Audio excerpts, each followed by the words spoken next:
안녕하세요. 사랑하는 한빛교회 성도 여러분, 한 주간도 승리하시며 보내시고 계신 줄 믿습니다. 오늘 누가복음 17장 11절에서 19절 말씀으로 함께 다시 한번 말씀 안에 우리를 비춰봤으면 좋겠습니다.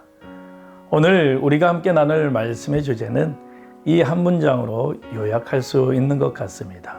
오늘 제목처럼 감사할 때 믿음이 완성됩니다. 우리는 살아가면서 참으로 많은 은혜를 누리고 살아갑니다. 아침에 눈을 뜰 수 있는 것, 숨 쉬고 밥을 먹는 것, 일하고 가족과 웃으며 하루를 보낼 수 있는 이 모든 것이 은혜입니다. 그러나 문제는 이 은혜에 익숙해질수록 우리는 점점 감사를 잊고 살아간다는 사실입니다. 몇 해 전 인터넷에서 화제가 되었던 기사가 하나 있었습니다.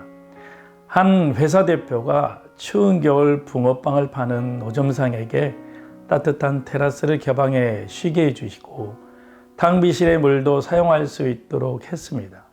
처음엔 고마워했던 그분이 시간이 지나자 그 호의를 당연하게 여기며 회사 안을 제 집처럼 드나들고 직원들 앞에 담배를 피우기까지 했다라고 합니다. 대표가 조심스럽게 주의를 주자 오히려 무시당했다고 화를 내며 떠났다는 이야기입니다. 이 사건을 보며 많은 사람들이 이렇게 말을 합니다. 호의가 계속되면 권리인 줄 안다라는 거죠. 여러분, 이 말이 꼭 그 노점상만의 문제가 아닌 것입니다. 우리도 마찬가지라는 거죠. 하나님의 은혜가 날마다 우리에게 부어지지만 어느 순간 그 은혜가 당연하게 느껴지기 시작합니다. 하나님의 자비, 용서, 인도하심과 사랑은 결코 당연한 것이 아닙니다. 은혜를 당연하게 여기기 시작할 때 우리의 신앙은 무너지고 만다는 거죠. 감사가 사라진 자리에는 교만이 들어서고 관계는 멀어지며 결국 영적으로 추락하게 됩니다. 감사가 사라진 마음은 하나님의 영광도 진리도 받아들이지 못하게 되는 것이죠. 오늘 이 본문 누가복음 17장에는 10명의 나병 환자들이 등장합니다. 이 이야기는 단지 병이 고침받은 이야기만은 아니라 믿음이 어떻게 시작되고 어떻게 자라며 어떻게 완성되어진지를 보여주는 귀한 말씀입니다. 첫 번째로 믿음은 절망 속에서 주님을 향한 간절한 부르짖음으로 시작된다는 거죠. 오늘 본문 11장에서 예수님께서 사마리아와 갈릴리 사이 한 마을로 들어가십니다. 그곳에서 나병 환자 10명이 멀리서 예수님을 바라보며 소리 높여 외칩니다. 예수 선생님이여, 우리를 불쌍히 여기소서. 여러분, 당시 나병은 단순한 질병이 아니었습니다. 전염병으로 간주되었고 사람들과 접촉도 금지되었고 성전에도 나갈 수 없었습니다. 그들은 가족도 공동체도 미래도 잃어버린 사람들이었다는 거죠. 그러나 이 10명은 예수님의 소문을 들었습니다. 병든 자들을 고치고 약한 자들을 품으시는 그분이 이 마을을 지나가신다는 이야기를 들은 것이죠. 가까이 다가갈 수는 없었지만 멀리서 간절히 부르짖습니다. 이 부르짖음은 절망 속에서 나오는 믿음의 첫 고백이었습니다.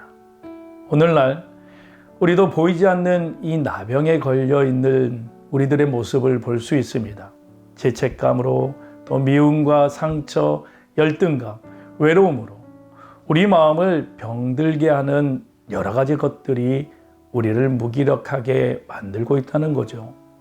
믿음은 그런 나의 모습을 외면하지 않고 그 문제를 가지고 하나님께 나아가는 데부터 시작되는 겁니다. 절망의 바닥에서 하나님께 부르짖는 것이 바로 믿음의 시작이기 때문입니다. 두 번째로는 믿음은 말씀에 순종하며 걸어갈 때 역사하십니다. 예수님께서는 그들에게 가서 제사장에게 너희 몸을 보이라 라고 말씀하십니다. 아직 아무런 변화가 없었고 몸은 여전히 병든 상태였습니다. 이 말씀은 인간적으로 보면 이해하기 정말 어려운 명령이라는 거죠. 그럼에도 그들은 주님의 말씀을 믿고 제사장을 향해 길을 떠납니다. 그 결과 어떻게 되었습니까? 그들이 가다가 깨끗함을 받은지라.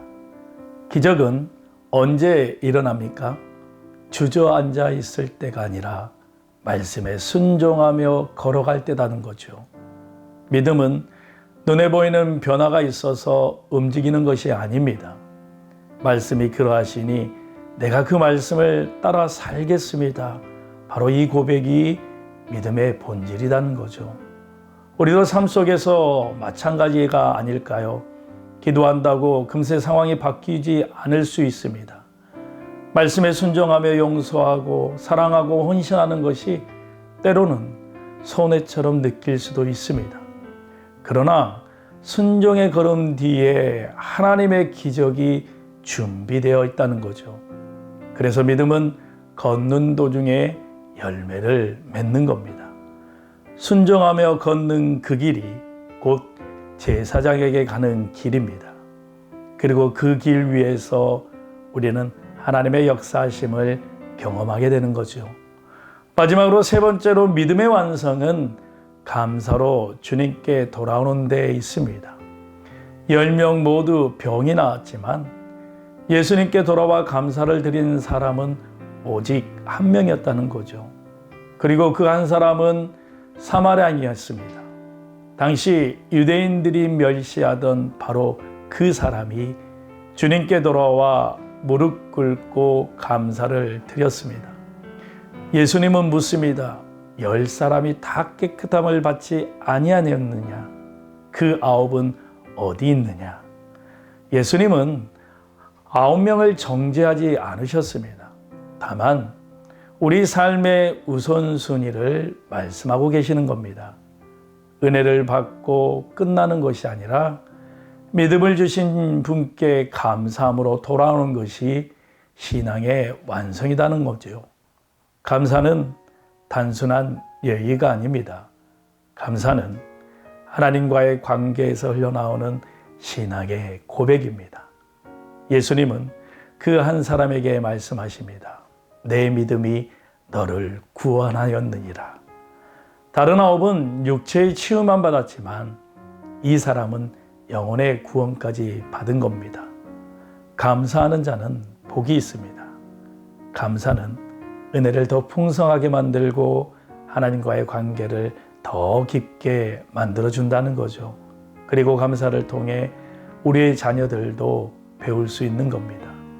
목회자 케빈 드영은 감사하는 부모 밑에서 감사하는 자녀가 자란다라고 말합니다.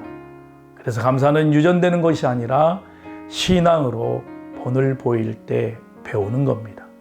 사랑하는 성도 여러분, 감사는 믿음의 끝이 아니라 믿음의 중심입니다. 감사가 없으면 신앙은 쉽게 무너집니다. 하지만 감사가 있는 신앙은 더 깊고 단단해집니다. 하나님께서 우리에게 지금도 물으십니다. 그 9은 어디 있느냐? 여러분, 우리는 어느 쪽에 있습니까? 감사함으로 주님께 돌아온 한 사람처럼 우리도 그 은혜 앞에 무릎을 꿇고 입술을 열고 삶으로 하나님께 감사드릴 수 있는 우리들이 되길 소망합니다. 이 믿음과 감사의 삶이 여러분 모두의 삶 가운데 날마다 풍성하기를 주님의 이름으로 축원합니다. 이 시간 함께 기도하며 나갑니다. 하나님, 우리의 삶에 주신 그 모든 은혜에 감사하며 그 은혜에 대하여 더욱 반응하며 살아갈 수 있는 저희들이 될 수 있도록 주님 인도하여 주시옵소서. 우리의 믿음이 감사로 완성되어 하나님과의 관계가 더욱 깊어지기를 기도합니다. 그 안에서 주님과 함께 거니는 그 모든 것들이 주님의 은혜임을 고백하는 또 이 한날, 이 한 주가 될 수 있도록 주님 인도하여 주시옵소서.